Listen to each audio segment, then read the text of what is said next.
حمدا كثيرا طيبا مباركا فيه يا ربي لك الحمد كما ينبغي لجلال وجهك وعظيم سلطانك।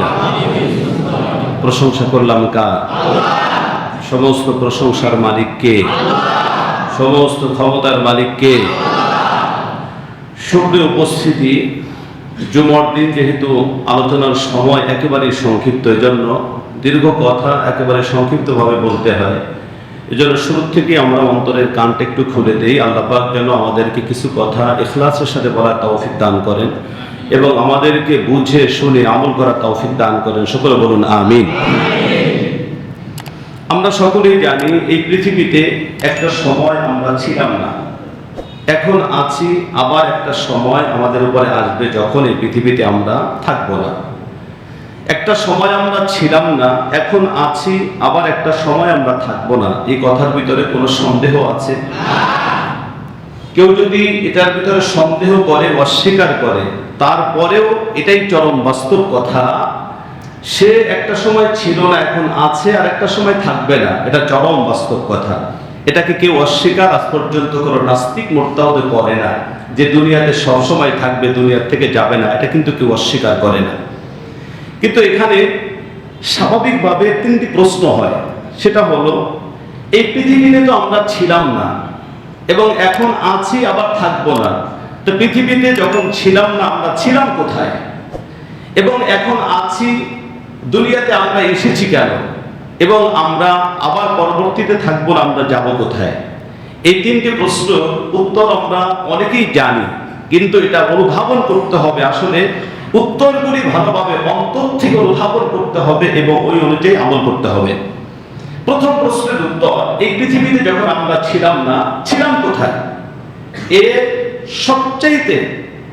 সবচাইতে ভালো জবাব এবং সঠিক জবাব হলো, আমরা পৃথিবীতে যখন ছিলাম না, ছিলাম আমরা আমাদের আদি বাসস্থান জান্নাতুল মাওয়া।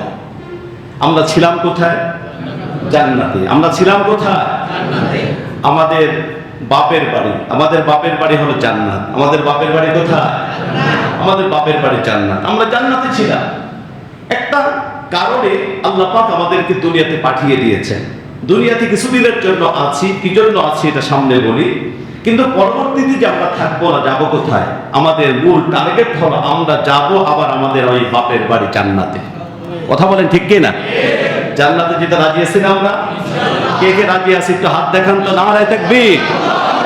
আল্লাহ তাআলা যেন আমাদের সকলকে কবুল করে। সকলে বলেন আমিন। কথাটি অনেকদিন আগে বলেছিলাম। আচ্ছা, আমরা সবাই জান্নাতে যেতে চাই, কেউ জাহান্নামে যেতে চাই না। যদি বলি কে কে জাহান্নামে যাবে, একটু হাত জাগান তো। কেউ আসেনি? আমরা হাত জাগান তো, কে কে জাহান্নামে যাবো? কেউ আমরা জাহান্নামে যাবো না, সবাই আমরা জান্নাতে যেতে চাই। কিন্তু জান্নাতটা কোথায়? জান্নাতটা কোথায়? আমরা ইচ্ছে করলেই কি লাভ দিয়ে যেতে পারবো? ইচ্ছে করলে আমরা লাভ দিয়ে যেতে পারবো না। কারণ আমাদের আদি বাসস্থল জান্নাত। এই জান্নাত কিন্তু আমাদের হাতের নাগালে নয়। ইচ্ছে করলেই যে লাভ দিয়ে চলে যাব, দৌড় দিয়ে চলে যাব, এটা হবে না। কারণ আমাদের আদি বাসস্থান জান্নাতুল মাওয়া আমাদের থেকে অনেক অনেক অনেক উপরে, অনেক উপরে। অনেকদিন আগে বলেছিলাম, এটা বলে সময় নষ্ট করতে চাচ্ছি না, যে আমরা যেখানে আছি এখান থেকে প্রথম আসমানটা যে কত দূরে, আজ পর্যন্ত কোনো বৈজ্ঞানিক মাইল কিলোমিটার দিয়ে মাপতে সক্ষম হয় নাই, আর কোনোদিন সম্ভব হবেও যে এটা মনে হচ্ছে না। কথা বলেন ঠিক কি? অনেক দূরে, অনেক দূরে। যদিও মনে হচ্ছে আমাদের এই তো আমরা চোখে দেখতেছি, কিন্তু আজ পর্যন্ত কোনো বিজ্ঞানী অনেক দূরে গেছে।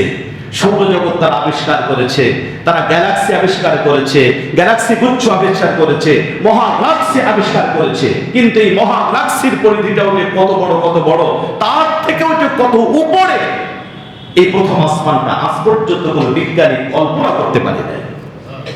বুখারী শরীফের হাদিস এবং তিরমিজি শরীফের হাদিসের ভিতরে এসেছে, এই মাটি থেকে নিয়ে, জমিন থেকে নিয়ে প্রথম আসমানটা যত দূরে, প্রথম আসমানটাও কিন্তু এই পরিমাণ মোটা, এবং প্রথম আসমানটা থেকে দ্বিতীয় আসমান পর্যন্ত এই পরিমাণ ফাঁকা, দ্বিতীয় আসমানটাও এই পরিমাণ মোটা। তৃতীয় আসমান পর্যন্ত এই পরিমাণ ফাঁকা, তৃতীয় চতুর্থ আসমানটা এই পরিমাণ মোটা, পঞ্চম আসমান পর্যন্ত এই পরিমাণ ফাঁকা, ষষ্ঠ আসমানটা এই পরিমাণ মোটা, সপ্তম আসমান পর্যন্ত এই পরিমাণ ফাঁকা, সপ্তম আসমানটা ওই পরিমাণ মোটা। ওখান থেকে ওই সপ্তম আকাশ থেকে নিয়ে লক্ষ কোটি কোটি কোটি মাইল উপরে হচ্ছে সিদরাতুল মুনতাহা। ওই সিদরাতুল মুনতাহার থেকেও লক্ষ কোটি কোটি কোটি মাইল উপরে হচ্ছে আমাদের আদি বাসস্থান জান্নাতুল মাওয়া। এখন আপনারা বলুন, আমাদের আদি বাসস্থান জান্নাতুল মাওয়া যেখানে যে কথাটা বললাম, এটা যদি আমরা উদ্ভাবন করতে পারি, তাহলে আমরা একটু বলি তো দেখি, আমরা ইচ্ছে করলেই লাভ দিয়ে কি আমাদের আদি বাসস্থান জান্নাতে যাওয়া সম্ভব? দৌড় দিয়ে যাওয়া সম্ভব? দৌড় দিয়ে যাওয়া সম্ভব নয়। ওখানে যদি যেতে হয় তাহলে একটা উদাহরণ আমরা একটু সহজে যদি বুঝি, তাহলে ওখানে যেতে হলে আমাদের কি লাগবে এটা আমাদের বুঝতে সহজ হয়ে যাবে।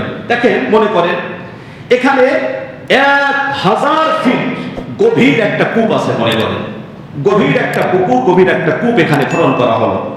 ওখানে একটা লোককে ধরে ফেলায় দেওয়া হলো, কিন্তু ওখান থেকে ওঠার কোনো সিঁড়ি নাই, ওইরকমের কোনো ব্যবস্থা নাই।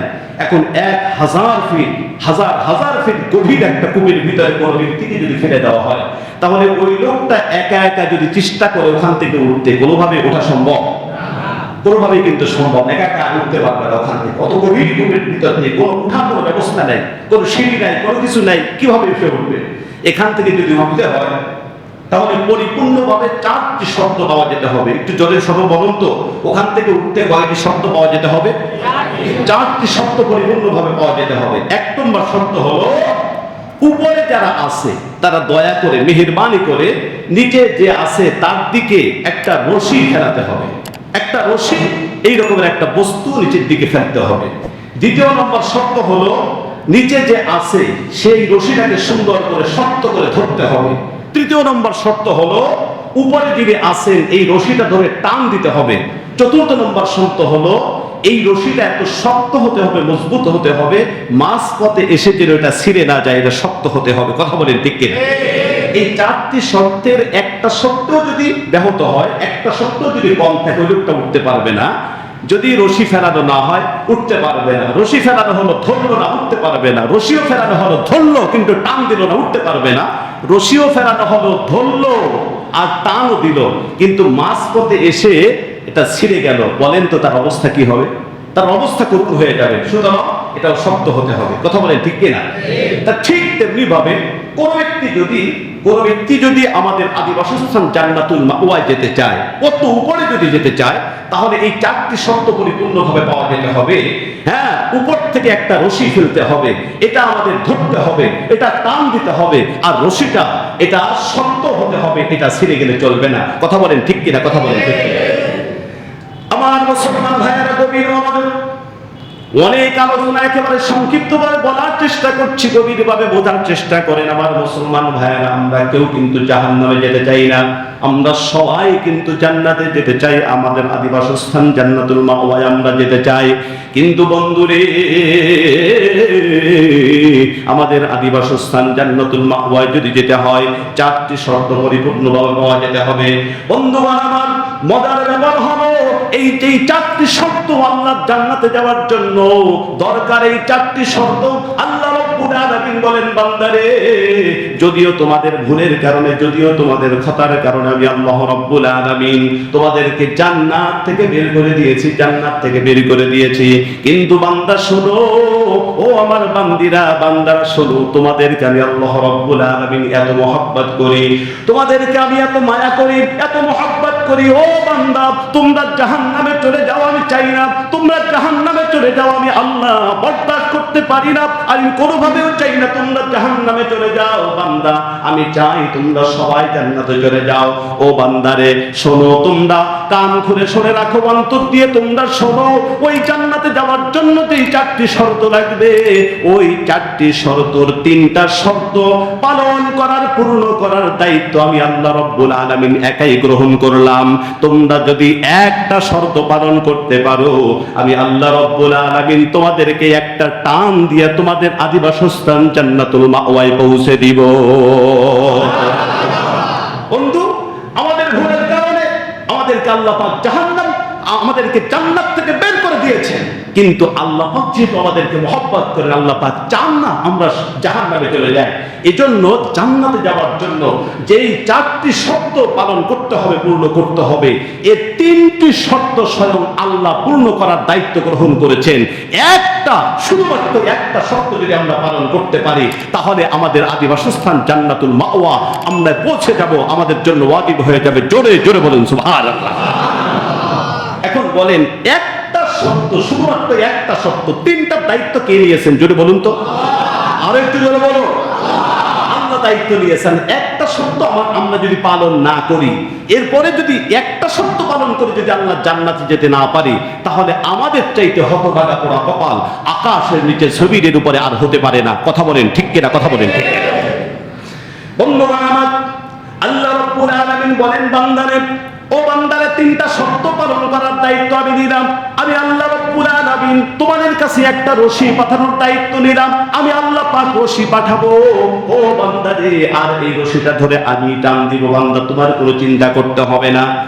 আর এই রশিটা এত শক্ত কোনোদিন ছিঁড়ে যাবে না। তোমাদের একমাত্র দায়িত্ব হলো, আমি যেই রশিটা তোমাদের কাছে পাঠাবো, যেই রশিটা তোমাদের কাছে আমি পাঠাবো, ও বান্দারে, তোমরা যদি এই রশিটা মজবুত ভাবে যদি ধরতে পারো, মজবুত ভাবে তোমরা যদি আঁকড়ে ধরতে পারো, ওই অনুযায়ী তোমরা যদি আমল করতে পারো, আমি আল্লাহ রাব্বুল আলামিন তোমাদের জন্য জান্নাতুল ফিরদাউসের ফয়সালা করে দিব। আমার মুসলমান ভাইরা, যেই রশির কথা আল্লাহ রাব্বুল আলামিন পাঠানোর কথা বলেছেন, হাদিসে পাকের ভিতরে এসেছে, ওই রশিটা কি? আল্লাহর নবী নিজেই বলেন, আলা ইন্না হাবলাল্লাহি হুয়াল কুরআন।